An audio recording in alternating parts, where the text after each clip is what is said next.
All right, so this is the first time. Yeah, let's see if I can.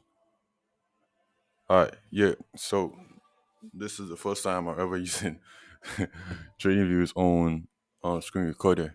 Just decided to try it out. But yeah, that's not the main focus today. The focus today is that I just want to break down today's trade that I know we would have taken today. So I ended up missing out on today's trade. Yeah, I ended up missing out today's trade. But let's just dive into it today's trade and see what we would have done today. All right, so make it as fast as possible. So let's mark out where 9:30 opened, where the market opened today. We opened right here 9:30 a.m.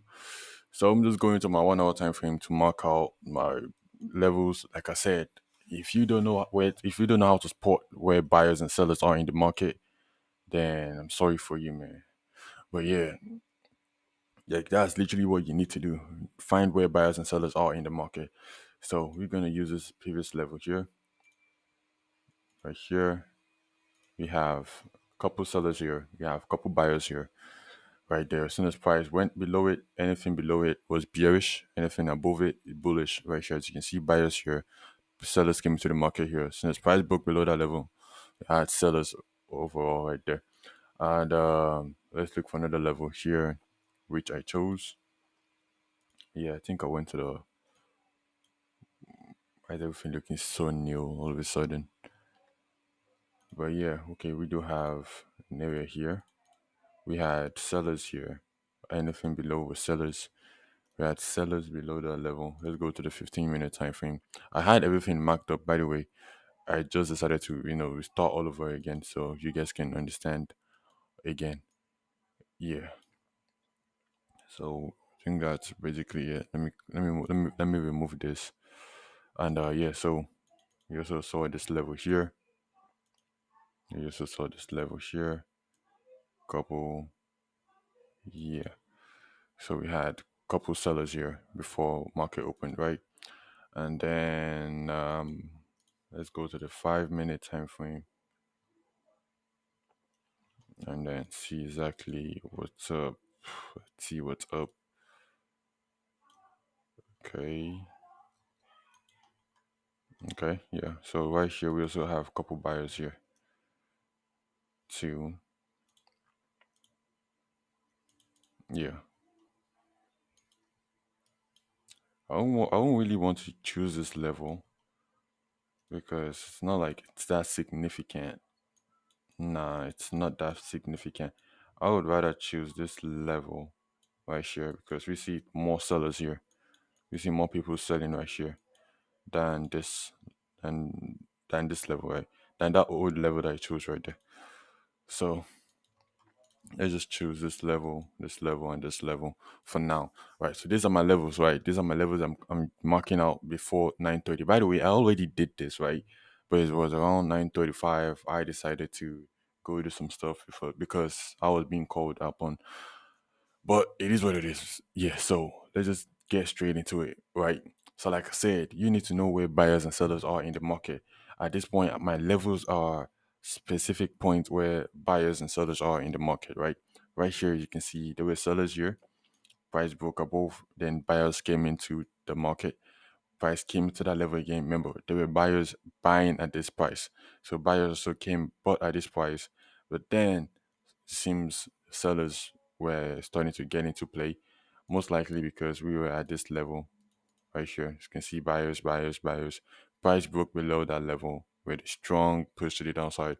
Sellers came back to that level where there were really high selling pressure. Price came into that level, saw this huge selling pressure.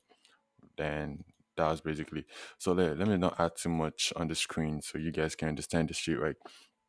So yeah, market opens by 9:30, right? So price goes up at 9:30. I didn't take this trade. You see, this is making me not to trade, or this is making me not to get faked out because most of the time, some people would have looked at this like, oh, this is a good trend line break to the upside. They're gonna take that buy trades and then they're gonna get stopped out. Why? Because there are tons of sellers at this level. This is a very good area where people are selling. And by the way, this is 9:30, 9:30, especially when the market opens. This is when the most buyers and sellers are in the market. So obviously we're expecting to see huge volume in the market. And for price not to break above this level, that means there are really good sellers that really sell a lot of sellers into in this market right here. Because with huge volume, this is supposed to keep on pushing to the upside for buyers. But to show you that this is actually a really good area of where sellers are, price actually ended up pushing to the downside. Right. So price ended up pushing to the downside. In my opinion, or to be honest with you guys, I would have taken my sell trade here, right there. Now, I just want to get straight into this, right? Some people, right, they just take the trade and then they just decide to put like, let's say, random 30-point stop loss, 20-point stop loss. Bro, put your stop loss at a level where you know that if you get stopped out, there was a reason for it. I am going to put my stops at this level. I'm going to put my stops for 73 points. Yesterday, I put my stops for 50 points. Most people say, "Oh, isn't that too much? Isn't that too much?" Bro, it is it's much, but as far as you know, at this level, at this specific level, if price takes me out, that means this trade was invalid, right? Because most people will put their stops at the 30 pip stop loss, 25 pip stop loss, then they get stopped out. Then they say, oh, I ended up getting stopped out. And then price ends up going to that direction. So why don't you put your stop loss at an area? Like I said, if you know where buyers and sellers are sitting at, because at this level, I know there are tons of sellers at this level. Even for market to really reject off of that level, that shows that there are tons of sellers at that level. So I don't want to put my stops at a random, just at a random point 30, 40, 50. I'll put my stop loss right here. Why? Because I know, oh, if price starts to go, or if price hits my stop loss, that means we might actually want to go into the opposite direction. Because here, like I said, we have sellers here. So if price starts to push above this level here, that means, and taking me out, meaning going above this level here, that means buyers are coming into the market. The same thing that we saw right here. You can see buyers started coming into the market, right? So that's why I put my stops right there. Basically telling me that yo, if I get stopped out, that means they are no longer sellers into this market. That means buyers want to get going means buyers are currently in the market.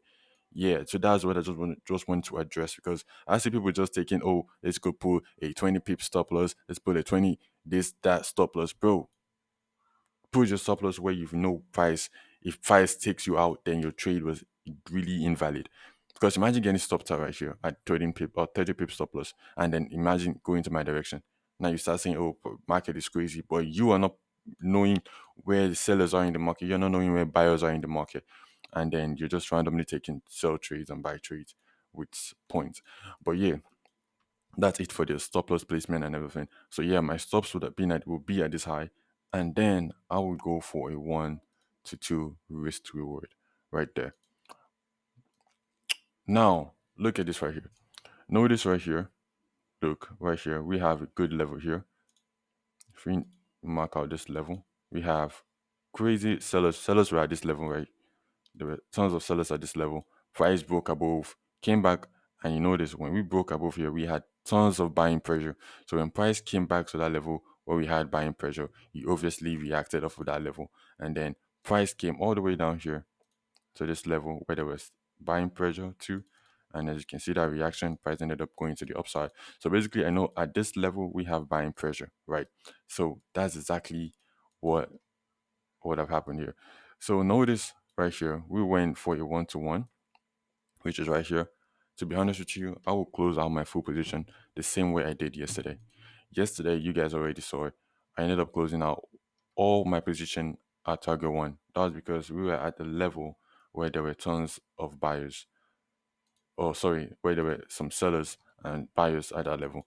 So, like, I know you guys should watch the video. I don't need to explain yesterday's trade again, but yeah, like yesterday, I ended up closing out all my position at target one because we are at a level where I felt price might actually want to start pushing to the downside.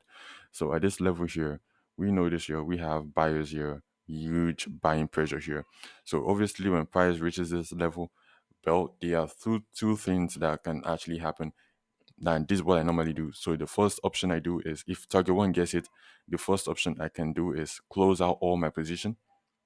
That's the first option, but not just closing out all my position because I just want to, but because I feel like we are at a level where price might start to reverse. And as you can see here, price ended up actually reversing. And the second option is closing half of my position and putting my stops to break even. So it's a win-win game. It's a free risk trade already. I'm not risking anything. I can turn off my laptop and go do whatever I want because my stops is at break even and I have closed half of the position. So that way you can just leave your trade and go do whatever you want. If price hits your stop loss at break even, you're up for the day. If price goes to your target two, you're still up for the day. Or if you just want to close out all your position fully, not just because you want to close out at target one, but because you feel like price might start to reverse. And that is what I feel I would have done today because this is actually a clean setup right here. You notice buyers at this level, price broke below. Obviously, we didn't close as a body below, but I'm sure in the 1 minute we probably did close as a body below this level. Oh, we didn't even. Oh, so we didn't even close as a body below this level. So we had a lot of rejections. So most likely we can actually enter right here, to be honest with you. But that doesn't mean we cannot take a trade off of this sell trade at right here. And as you can see, price ended up still pushing to the downside. We had this huge retracement to the upside, really scary retracement. That's about 50 points. But yo, it is what it is. Even though price wants to keep pushing, remember we are at a level where there are sellers. So we should still be confident that price may just tap into that level and then keep pushing to the downside. By the way, we're already bearish on the day. So anything like you can see here, we had as we were pushing to the downside, which means we changed structure right here. This is where we changed structure because we saw price keep pushing to the upside. When we broke this level right here, where we had tons of buyers, we ended up selling. Right, so we created another new level. Price broke, we ended up seeing sellers. So when we break below this level, obviously we're gonna keep seeing sellers. Now we are above this level here where we had sellers, and now let's not even go to that level. Look here, we had tons of sellers right here, right? Pros buyers broke above. We had good buyers into the market. We saw buyers. Now we're above this level. Now we're seeing buyers. Basically, knowing where buyers and sellers are in the market, bro. If you can know where these types of people are in the market, trust me, you're gonna profit. You're gonna capitalize off of this. But yeah, that was basically just explaining the trade. I feel like I would have taken today because it really looks like a freaking um simple setup basically. So we would have gone for a 1-to-1, basically making 74 points today. But it is what it is. That'll be basically it for today. And I'll see you guys tomorrow. Peace.